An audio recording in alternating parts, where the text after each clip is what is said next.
Yes, it's happening. All right, hello, members of the press, and hello out there to Facebook on the internet. We are here live from Los Angeles at the Passengers Press Conference. Hooray! We're here in our own private little luxury spaceship, and so there are a couple of housekeeping notes. For all of you fans watching on Facebook Live, we are going to take the end of the press conference to ask some of your best questions. So make sure to comment down below. And in the meantime, to all the members in the press with me here today, in space, nobody can hear you scream, and the same goes for the internet. So please look for Patrick and Tess, and we're going to have you use the microphone to ask all your questions so that everybody out there can hear you, okay? That's about all the housekeeping business that I have to do up here in space. So let's welcome on our attendees for the Passengers Press Conference today. I'm taking a large step and introducing screenwriter Jon Spaihts. Mr. Michael Sheen. Jennifer Lawrence. High five. Chris Pratt. Good to see you. And director Morten Tyldum.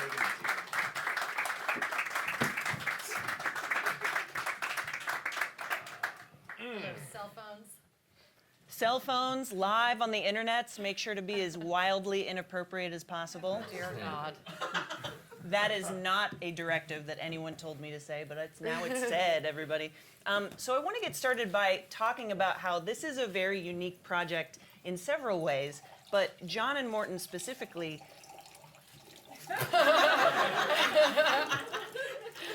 Yes? Something that cannot happen in a zero-gravity room, guys. It's true. You're so super lucky right now. Bullshit everywhere. This is an original story.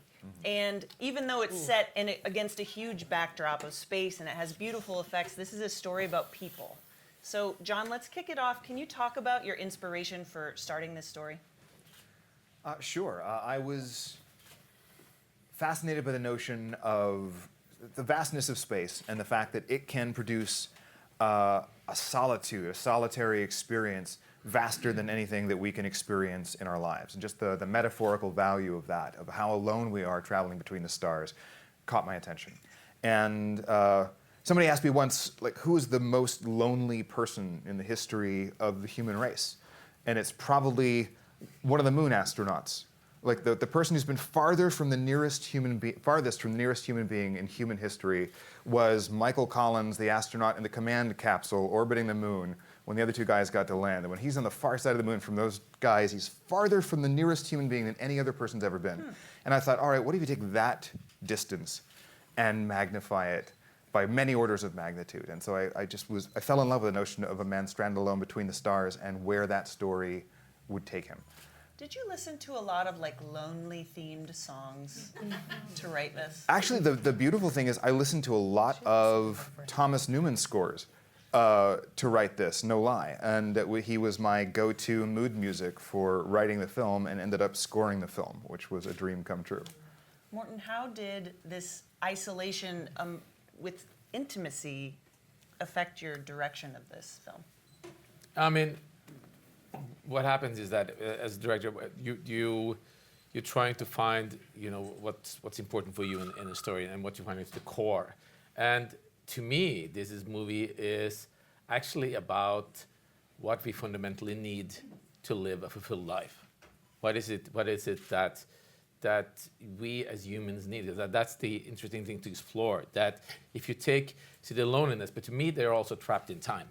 We always live ahead. We're always planning what we're going to do in the future. What happens if you take two characters and say there is no future, there is only now? What is it that we need now? And to me, these two characters need two things. They need to love something. They need to love. I mean, it's more important that they love somebody than actually to be loved back. And also they need to fulfill something in them. They need to build. Jim has a very real thing. He needs to build something. He needs to build. And Aurora needs to write a story. She doesn't know what story it is. She thinks it's about something great outside her, but it's actually a story about herself. And that is what I think we all need as people. We need to be able to feel love, and we need to be able to complete something in us. And that was what was important for me, attacking this story. And I think that's why it's so unique story is that it's an important and interesting story, but it's intimate story about these two characters, but it has this vast epic scope. So it's both a juggling act of doing this film, but that's also why it was so unique that you can take something that is so private and personal and intimate, and at the same time give it this big scope of space and this spaceship and this world, which is very unique and only belongs to this film. Now, speaking of love, Jennifer, did you love being alone with those two knuckleheads shooting this movie? I did. Which two Kind of a trick. knuckleheads? There's 5 people.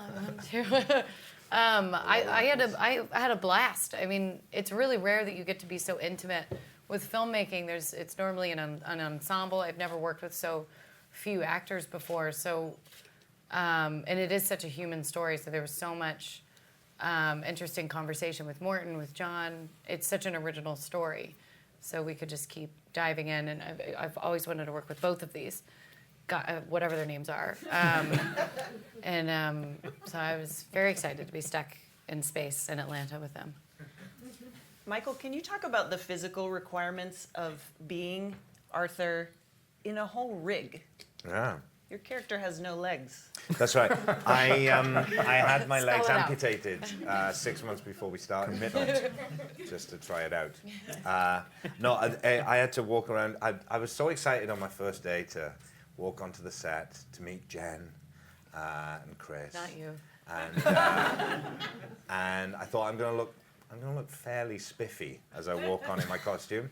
And then I was given the green tights that I had to wear at all times. And I knew my chances with Jen were over. Little did you know they only got higher. I would just say that the things that just the Curly technical legs. aspect of what Michael is doing is incredible. I mean, he's an android bartender having to pour drinks that fast by being swooshed around on a machine and make it look like it's the more natural thing. I mean, just try pour a glass without looking at it. I mean, it's all happened like this, and it's incredible. And then also performing and giving this beautiful level of humanity and also being non-human at the same time, which is incredible. I was just blown away every time we had Arthur on set because it seems so effortless and it's so hard and so complicated. So kudos to that. And I make a mean martini now. And you're also really good at clearing that martini with your face. Yes. It's a little twitch that I have that I've tried to get rid of. I've been thrown out of countless bars since we filmed because of it. That was an improv, wasn't it? It was. Morten said, let's just have fun with this one. And I thought, I know what I'll do. And it made it into the movie. It's great. Surprise. Yeah. Chris, Jim he needs tangible things in his life. And that's one of the things that I notice is that's kind of juxtaposed against this world where there aren't a lot of tangible things. You know, your breakfast comes from a machine, things are done for you. Right. Is that something that you really related to personally, that quality in him? Yeah, I guess so. Like, it's a big part of who the character is, you know, he's leaving Earth for a reason, and men like him are no longer needed in this, you know, this world of Earth in the near to, you know, distant future where everything is automated and you don't fix things anymore, you just replace them. And so he's leaving that world for a new world where he could be a pioneer, where he could be someone who has to, you know, he's finding a world that has his types of problems. And I guess he's a bit of a throwback. So in that way, I guess there's part of me that longs to, you know, simplify my life, especially now. I mean, we're on this press tour and I've got like a team of babysitters around me. I've become increasingly useless. Like, I don't know where my phone, I honestly have no idea where my phone is right now. But if I go, phone, like that, someone will bring it to me. And so like, I don't know if that's like a tactic to keep them employed or something, but like, I've become more and more of a baby. So I guess I kind of relate to that in a way, but But unlike him, I don't want to do anything about it. It's good to know. That's what that motion means, though, guys. So don't worry. It's not like serious. Just get in this phone. Passport. Let's go out to you guys in the audience. Chris, right here. Yo. I want you to answer a question that Morten and Jennifer talked about, the intimacy of this. This is by design. This is a huge film, which you've done those in the past. But did it feel like one of the more intimate projects you'd worked on, almost like a stage production, because of the small cast and sort of the way it was shot? There were certainly elements to that. Like, it is more intimate. It was different for me in several ways. Some days did feel like a stage play, but unlike a stage play, this is such a giant movie, and it's really told in snapshots. So there's not a lot of scenes that are more than a couple of pages long. Maybe a few scenes, but it's tiny little glimpses into the period of time that we're watching these characters for. Whatever that ends up being, a long time. And so it did feel more intimate than anything I've ever done. It felt more. There wasn't as much. You couldn't distribute the responsibility of the acting to a large cast. So I was in almost every scene, like 99% of the whole movie. I had to show up and be there all day. But it doesn't necessarily feel that way like a play or something where you're sitting and just talking. And there were moments that felt that way, but there were also moments that were really physically grueling, where I was essentially a prop. I'm like just hung by wires flipping around, and I don't say shit, but I get bounced into some things. And so those days were physically grueling, and they were tiring in one way, but they weren't mentally exhausting.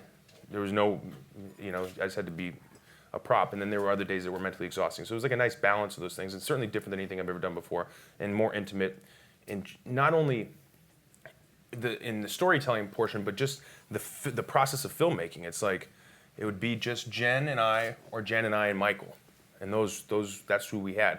And we're on this great big set, this beautiful set that they built, a practical set. The Grand Concourse is 4 stories tall, 1,000 feet long. It's like, huge, and it's a practical set. They had 8 miles of LED lights, and it really was lonely in that way, It was like, it was just us, so I don't even remember what your question was. To be honest with you, I'm starting to sweat. This is my nightmare. I'm with The Advocate, and my question's obviously going to be about diversity, and it's for Chris and Jennifer because you've seen the pods.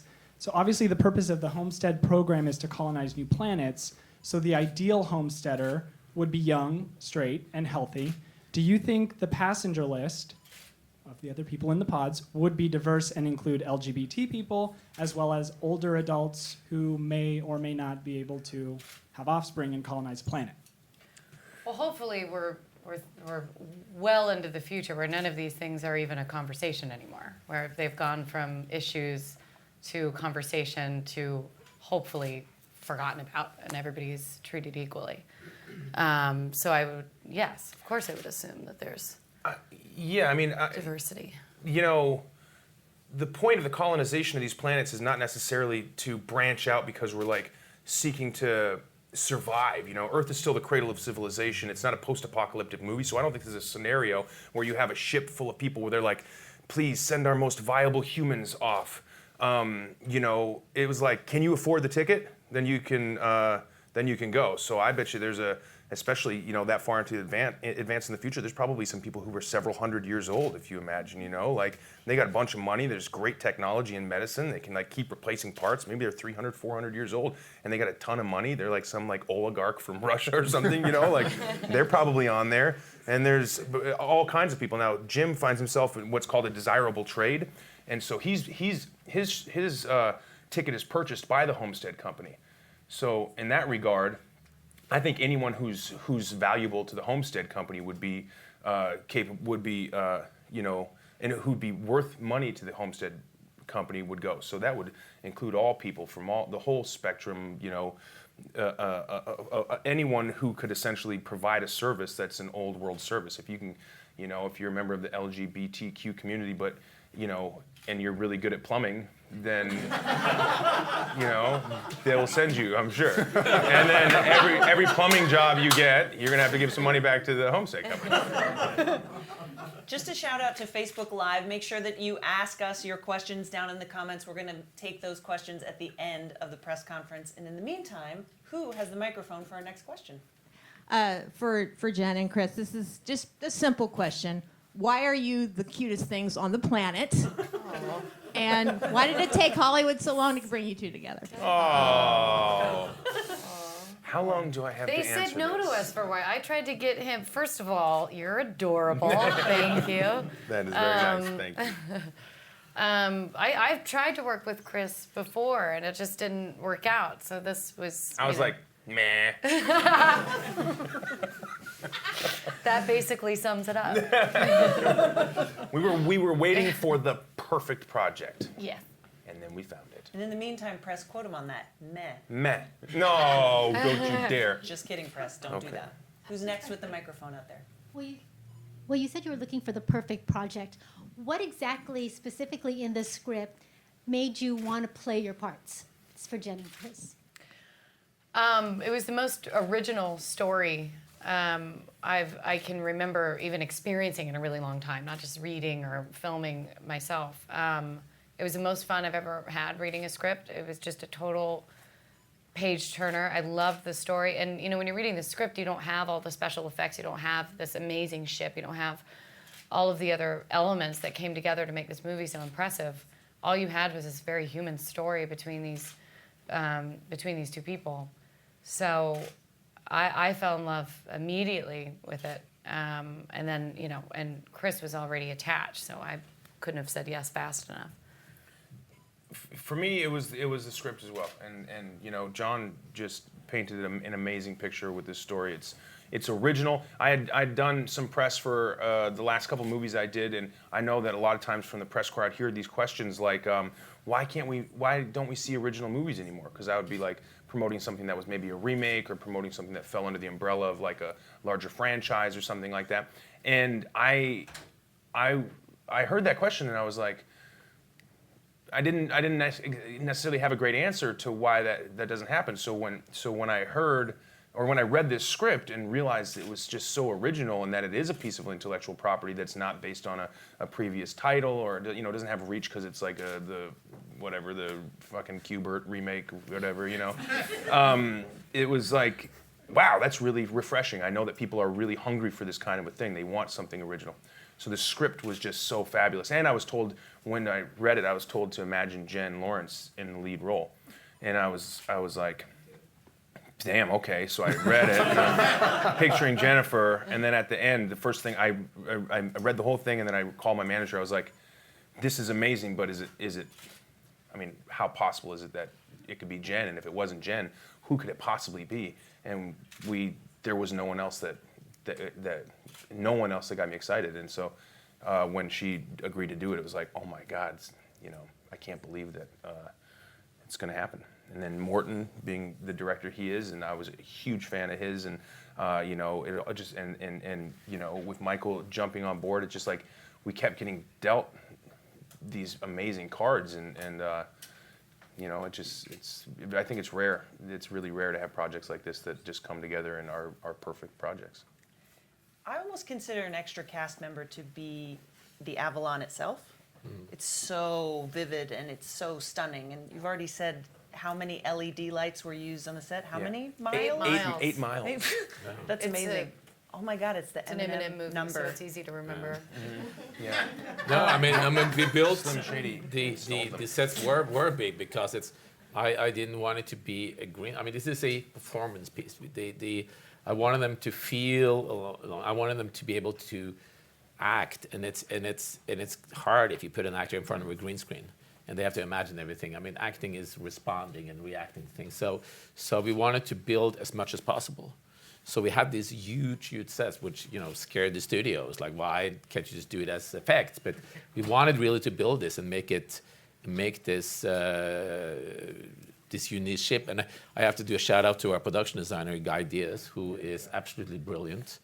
And we also wanted to make a spaceship that is highly technical. It's has all these rotating parts that moves at 51 meters a second to create gravity. Everything is built. There's a lot of thoughts behind the whole ship, how it's constructed. But at the same time, it's also inspired by like Art Deco or old art history, which I think is like we wanted to create something that also exists out of time, that is both futuristic but also is based on our history and our sense of design. So it's nothing that alienates you. It's a and that's why I think it's kind of unique that that it is the whole idea is that both goes back in time and forward in time. Do you have a favorite piece of the ship that was practical that might surprise people? There's a few.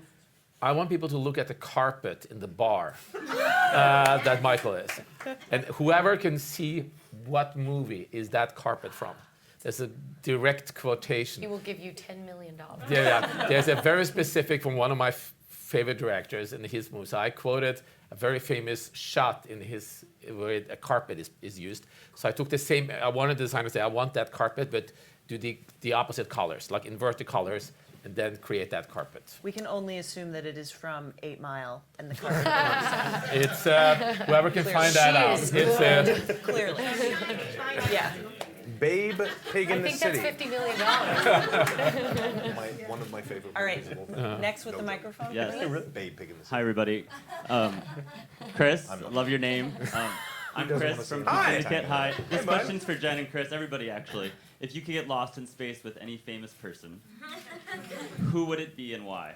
Oh. Then you're supposed to, yeah. So it's like this, like, and then this. Like this? Yeah. Yes, that's it. Besides each other. Late amendment. Living or dead, anyone? Anyone. Wow, that's a really good question. Don't do dead. You don't know what they're like. Right. Yeah. Oprah. Oprah? Beyonce. Beyonce? No, I get jealous of Beyonce after a while and like probably like rip her hair out. I would need someone really funny. Well, my wife is famous, so I'm gonna say, of course, my wife would be first. So I would take my wife, but I would try to do someone really funny. Maybe like George Carlin or something. I'm going to say Mr. Ed, because you could talk to him and you could ride around on him. Two for How many days have you been planning that? Just came. I just imagine being on our set, but riding a horse around the set, Yeah. which no, we never got to do. Well, the life expectancy. I have a isn't feeling as long. you would like almost immediately regret that decision. Do you think? Yeah. You'd be like, at the time it seemed like a good idea, Yeah. So much horse shit to clear up. Horse shit, actually. One more question out there with the microphone. Mine's really simple. Would you go? And if you did, what would be the easiest part of the journey and what would be the hardest part of the journey for you? I would go. I mean, I'd like to think that I would because there's zero chance you'll ever hold me to it. I mean, I think the most exciting. Yeah.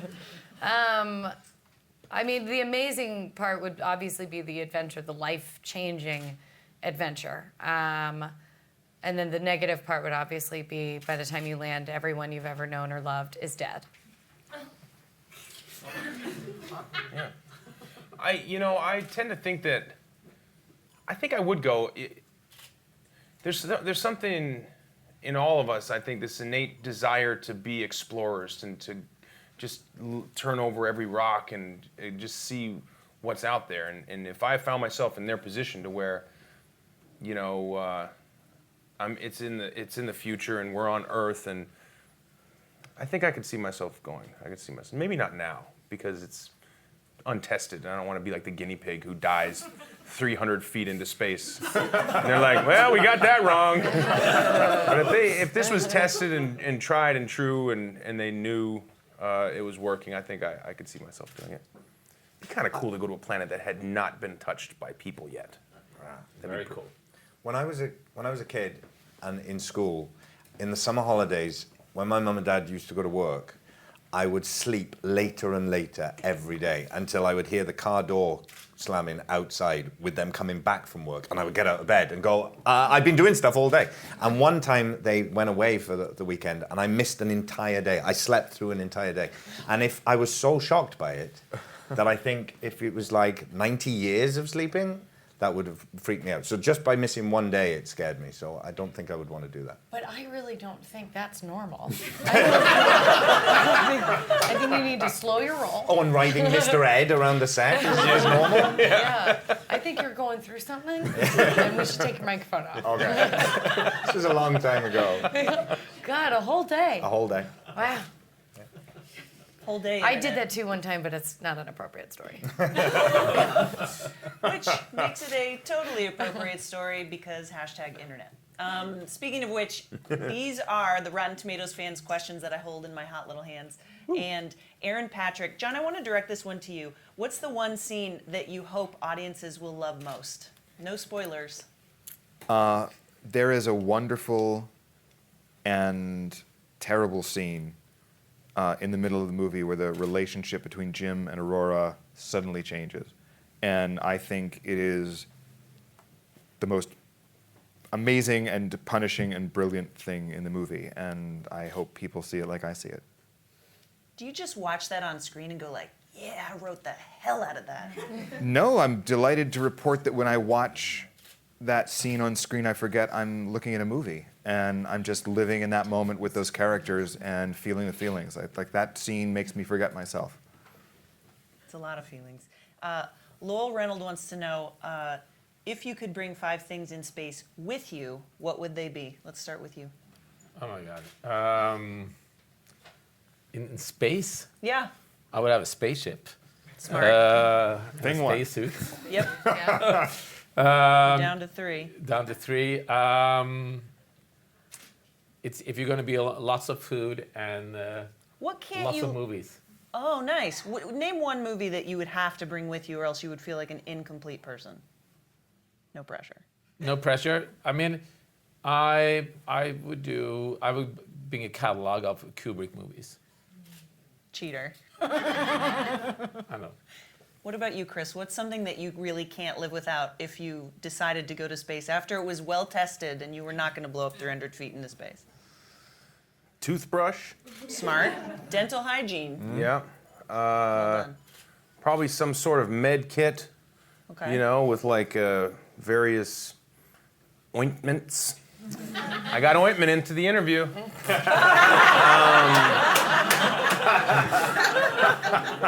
Art supplies. Maybe Nice. like you know. What's your medium? I'd bring 10,000 pounds of clay. No, I'd probably bring like a you know maybe like some pencils, colored pencils, in a sketchbook. Is that 3 things? Probably some sort of.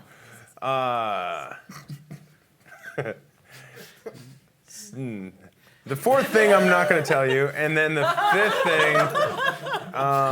thing would be like I'd probably bring a Bible. Those would be my 5 things. Nice. Those are your 5 things. The 4th one remains a mystery. Just make it up and say that he said it. Yeah. Can I tell people to do that? Don't answer that. Yeah, you can. You'll probably be right. All right, Jennifer Aldonza Everdeen. Oh, notice that last name. Oh no. Wants to know, what was the funniest moment on set? I mean, it got to a point where I started writing them down. Where do you as keep them? Where'd you write them down?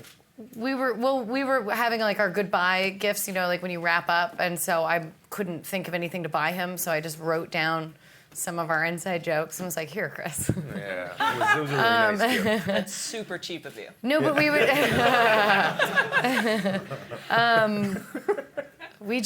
I cracked up every day, all day. That it got. I mean, I don't think I could possibly find one. There's no way. They are very funny. I mean, we're laughing, having jokes all the time. I'm not funny on set. Really, seriously. And one of the last days of shooting, I actually said something that made him laugh, and Chris actually said, "Wow, Morten made a joke." What was it? I can't remember. It wasn't that I funny, should've but it written was it at least a down. little attempt to it. Didn't end up in the book. It didn't end up in the book. It's not in the book. So they are actually as genuinely funny as they think every day. So it's Aw, he's Did that funny. did that happen when you called cut? Like there are some really intense emotional scenes in this film, but did everybody kind of blow off steam? Did you blow off steam by not being funny with them when you called cut? I mean, I'm more focused. I mean, it's, and I think that because it is so emotional, I think it's needed. I mean, both Jen and Chris are going through some really, really big, dark, and intense emotions during this film, and I think there's a need to have levity around it because you're going to visit some dark places, and I have just. I mean, their performances are so extraordinary in this film. I just feel very privileged to be working with both of them, and they give so much on screen. So of course you need that levity. You need to let off steam because you're going to go into a very private and very dark place, perhaps, or a very intense place. And I don't know what they do there, really, if they visit some demons or whatever. But it's part of a process, and every actor has their own process, and it's, I think it really impresses me that, you know, all this laughter and fun, and okay, in 2 minutes we're going to do a scene where you're going to have a breakdown, and it's how it is, and it's just impressed me how they are able to pause and say, sometimes Jenny wants that, okay, give me 5 seconds, and there was just this big talk about a burger or something that was food poisoning, whatever, which they were both laughing about something, and then 5 seconds, and then out comes this, you know, extraordinary performance, and it just blew me away every day. Hey, Michael, side note, what were you serving there at the bar? What was Arthur giving everyone to drink? Water by and the way? olives. Yeah, you know, lovely water and olives. That lovely Worst cocktail. bartender ever. Yeah. Oh no. It was it was just space juice Nice. mixed with a little bit of Arthur juice. Oh. It's a cocktail. It's a cocktail.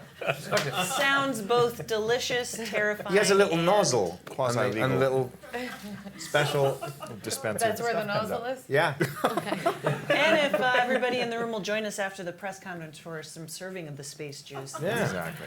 It's terrifying. And that brings us to the end of the press conference for passengers. Thank you to everybody here in our very own private luxury ship. Thank you to everybody, all our Rotten Tomatoes fans on Facebook Live. And make sure that you see Passengers in theaters December 21st, and thank all of our guests. We've got Morten Tyldum, Chris Pratt, Jennifer Lawrence, Michael Sheen, and Jon Spaihts. Space Juice!